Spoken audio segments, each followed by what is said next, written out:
From KAMR Local 4 News, your local election headquarters, this is a special edition of Politics Today, the Fermi Proposal. This is going to happen. Yes, this is happening. This is happening. Yes, sir. If the city says no to the water, you're going to get the water somewhere else. Yes, sir. Period. Yes, sir. And it's still going to come out of the same aquifer, Yes, sir. and we lose the opportunity to Yes, sir. generate revenue at a 2 times multiplier.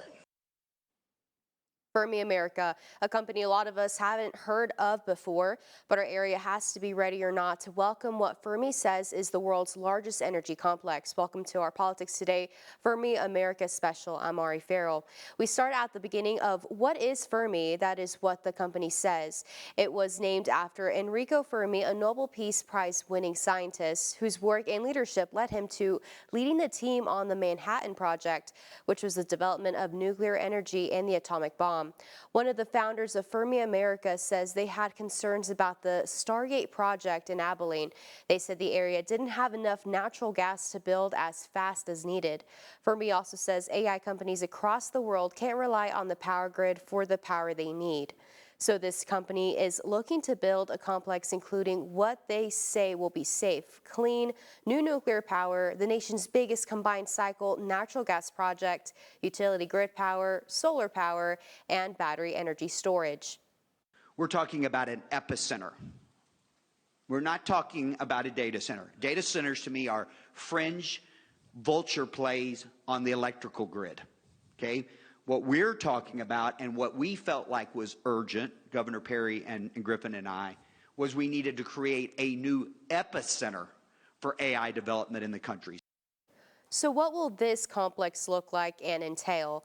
Once complete, Fermi will be able to put out 11 gigawatts of power. A Fermi rep says San Francisco alone uses 1 gigawatt of power. Fermi will be housed near the Pantex plant and span more than 5,200 acres. Fermi says they'll have 15 million square feet of data center capacity, and they expect by the end of 2026, they'll have 1 gigawatt of space online. Fermi also says they'll be producing 6 gigs of nuclear power.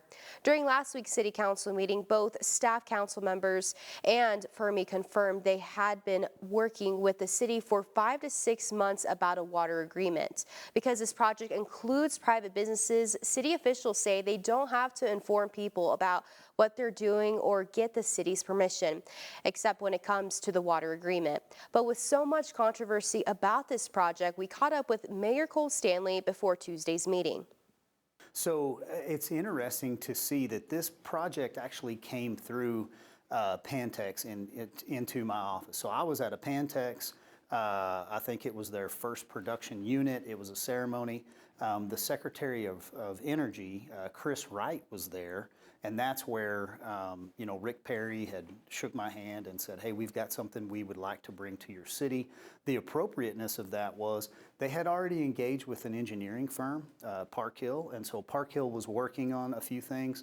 They presented it to me. I handed it to the city manager. Staff did their job in engaging with the engineer to see, like, what is this and what will it need? What will it need?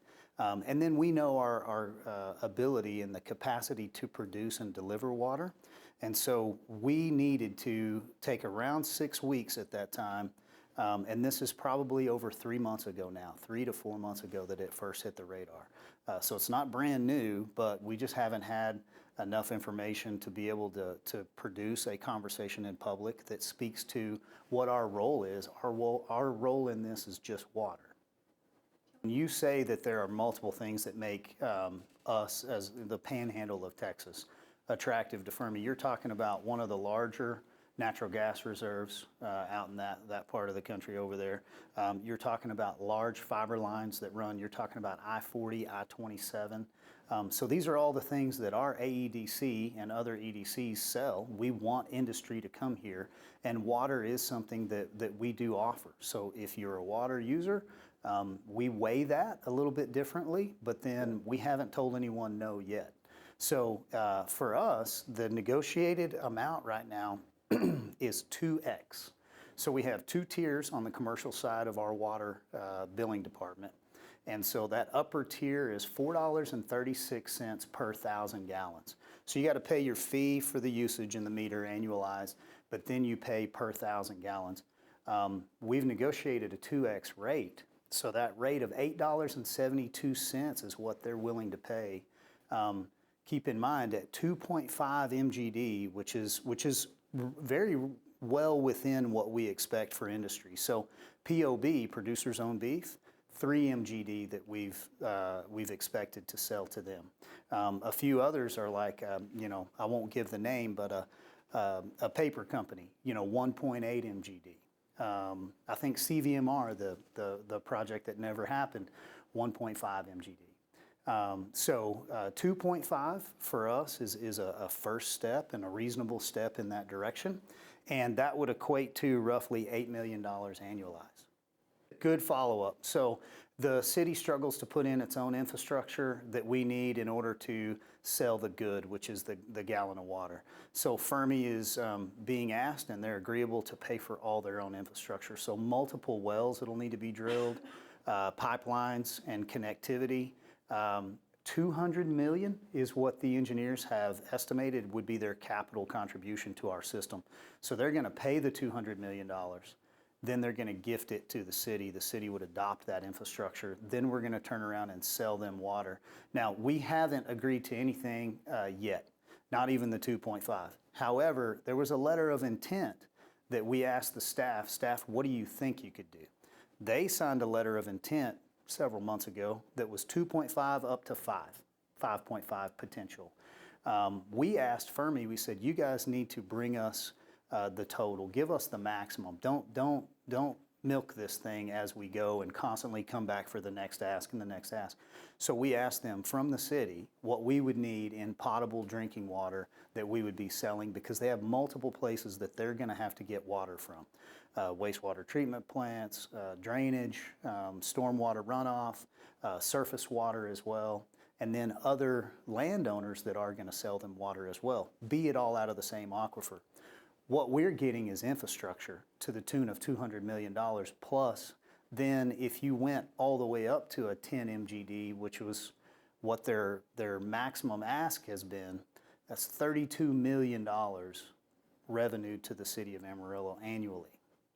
So you look at my wastewater treatment plant, could be $600, $700 million to put in that phase. We now have taken that burden off of our ratepayer by resourcing just one customer in a hard-nosed negotiation. So that hopefully gives you a little bit more context to what we're trying to do.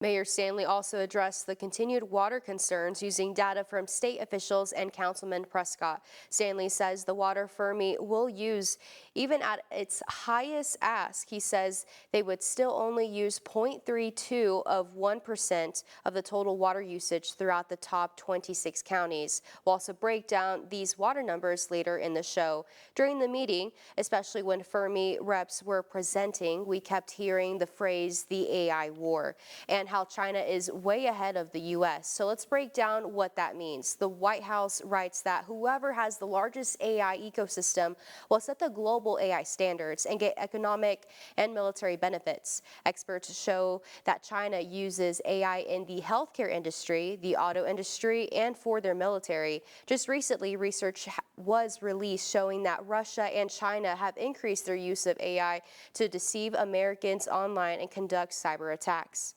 China has 22 nuclear reactors under construction tonight. They are not building those nuclear reactors to lower air conditioning prices in China. Okay? A modern superpower has nuclear-powered submarines, nuclear-powered aircraft carriers, and nuclear-powered AI. And we don't have anyone building these. Bowers says the higher the concentration of chips, the smarter the AI will be. Back in January, regulations have capped the number of AI chips that can be exported to other countries and gave the U.S. unlimited access. Coming up next, the council meeting this past week was full of citizens concerned or in favor of this project. We'll cover some of what was said. Plus, we'll hear more from the Fermi team who spoke for hours on this topic.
Welcome back. The Fermi project seemed to move at record speed, and it did. Ground is already broken, the project moving ahead.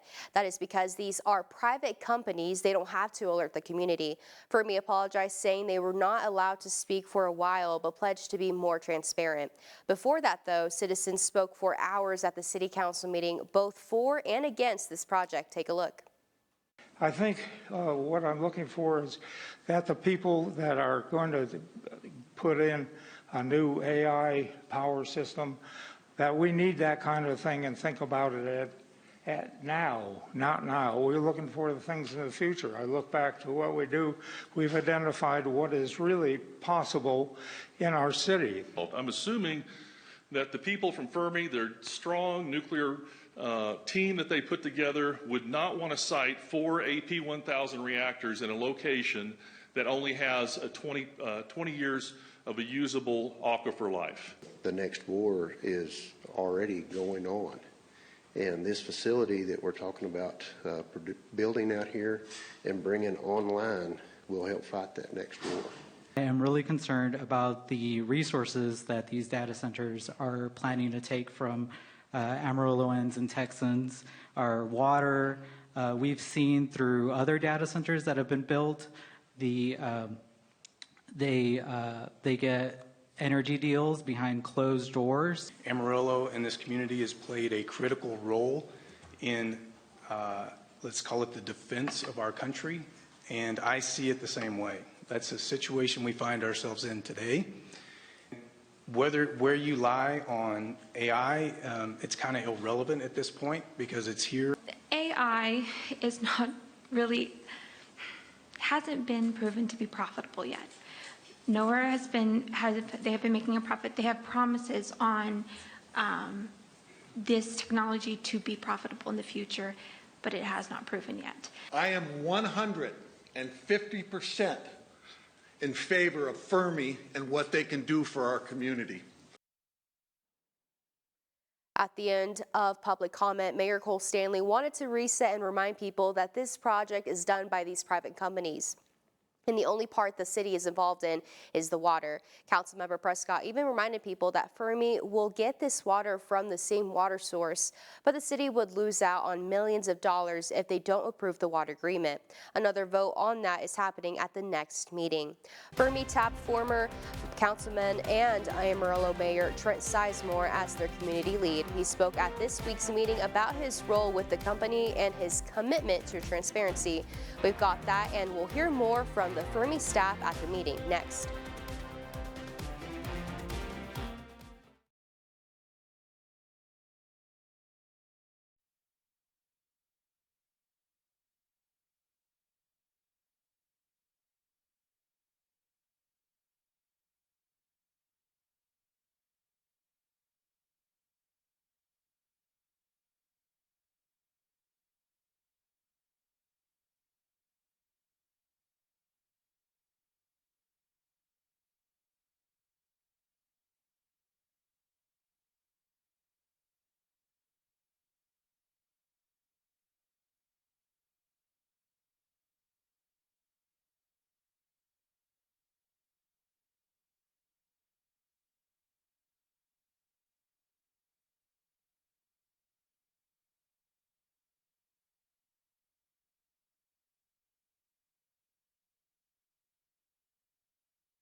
Welcome back to Politics Today, the Fermi Special. Fermi is said to be the world's largest energy complex, and we're learning just how much this project will cost and how much the city of Amarillo can benefit from it. Fermi reps said during the city council meeting that Amarillo will see a 600% return annually on just the water agreement. They also said Fermi will spend about $60 billion on the construction of this complex. Reps say another $600 to $800 billion will be spent on the inside of these data centers. Fermi says they've raised a little more than $1 billion already and are working with a potential customer right now, which will bring in another $5 billion from Fermi, which doesn't include what the customer is also paying. Because this project is so big, Fermi hired a community lead, former city councilman and mayor Trent Sizemore. He said he's been speaking with groups in the area about this project, even giving his cell phone number out during the meeting. Here's a little bit of what he said. Fermi is building a mall. We are a mall, I say we are mall builders. They are mall builders. They're building their own power generation. They're not taking power off the grid like so many people said today, that they're going to rob our power, it's going to go up. They're going to use a minute amount of power in the beginning to get things started, to build the project, but then it will be self-generation, enough power to power Fort Dallas, Texas. We're talking about the epicenter of power generation, and that's how you win the AI war, is with power generation. I'm hired to help you and to help them and to kind of bring our communities together where mistakes have been made and maybe we didn't get the information out. Today, we want to get this information out. The part of the reason was just kind of the ultimate storm. They hired me to come on as a communicator, did one interview, and then we were shut down. I couldn't say anything because we were in an IPO and a silent period. I don't want to get in trouble, so I didn't say anything. But the real big is why we're going to win the power war. America's got to win the power war. We don't have a choice, and we've got a short time to do it. And in the future, it's about our kids. Not having to go somewhere to Dallas, Fort Worth to join the Metroplex. They can come out of school here and become citizens of this community and productive citizens and work in a field that's going to be the newest field and a highly lucrative field for them. So this is about the future of our community. What's Fermi asking for? We're not asking for any money from the AEDC. They are not asking for a penny. Normally, the AEDC would pay $100 million easy for this many jobs. Fermi's not asking for AEDC money. They're not asking for the city to pay for infrastructure. They're going to pay for the infrastructure themselves. They're asking to pay twice what the rate is that the citizens of Amarillo pay for water. This is going to be a huge economic win for the city because that will be money that can be used for projects. And I know there's a dream list, and you just get to dreaming because there's going to be a lot of money if this goes through in this contract. How much is 2.5 million gallons of water? Tyson uses 5 million gallons a day. Fermi's asking for half of that, what Tyson uses. One of the biggest concerns with this project is the water usage by Fermi. Up next, we'll take a look at how much they may use compared to others, and we'll hear from an Ogallala Aquifer expert. Keep it here.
After Tuesday's City Council meeting, questions continue over how much water the proposed Fermi data center would use. Politics Today's Blas Guerrero has more details on what impact it could have on the area's aquifer. Water remains the center of debate over the proposed Fermi data center. At Tuesday's City Council meeting, residents voiced concerns about how the project could affect the Ogallala Aquifer. I think it's one of the big problems. In other parts of the world, other data centers, they've used a lot of water. The letter of intent that was published or became public from the city of Amarillo showed they were hoping to buy 2.5 million gallons of water a day from the city and up to 10 million gallons of water a day. And that's a lot of water.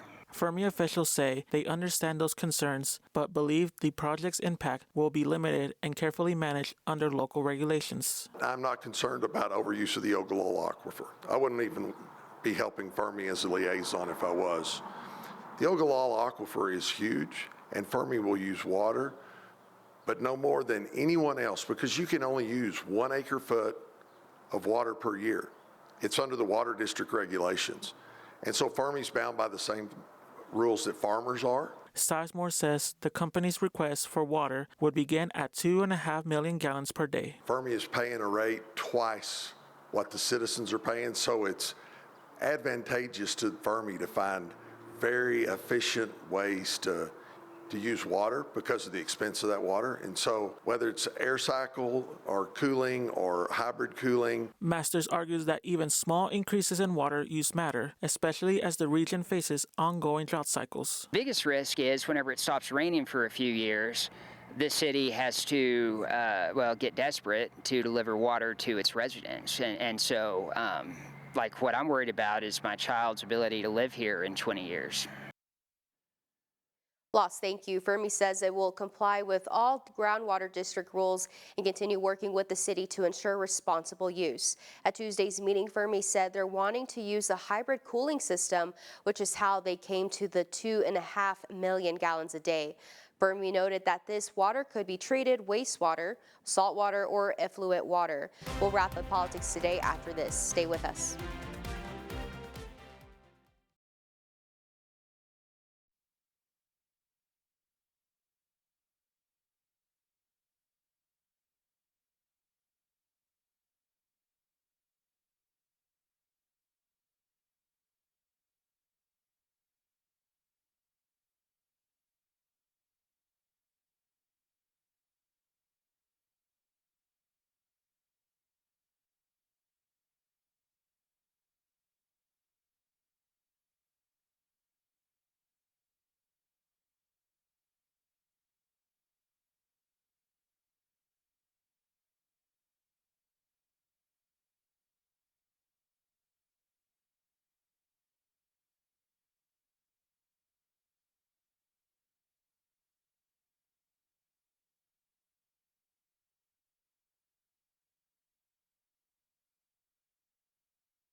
Welcome back from break. We do have a quick note. Early voting for the November election starts tomorrow. In Texas, we have constitutional amendments. New Mexico has some municipal items and school board races. Election day is November 4th, so mark that on your calendar. For a look at what you need to vote and where you can vote, make sure to head over to our website. That's at myhighplains.com. We've also got more political coverage, local, state, and national at our website as well. Well, we hope you have a great rest of your Sunday. We will see you back here next week.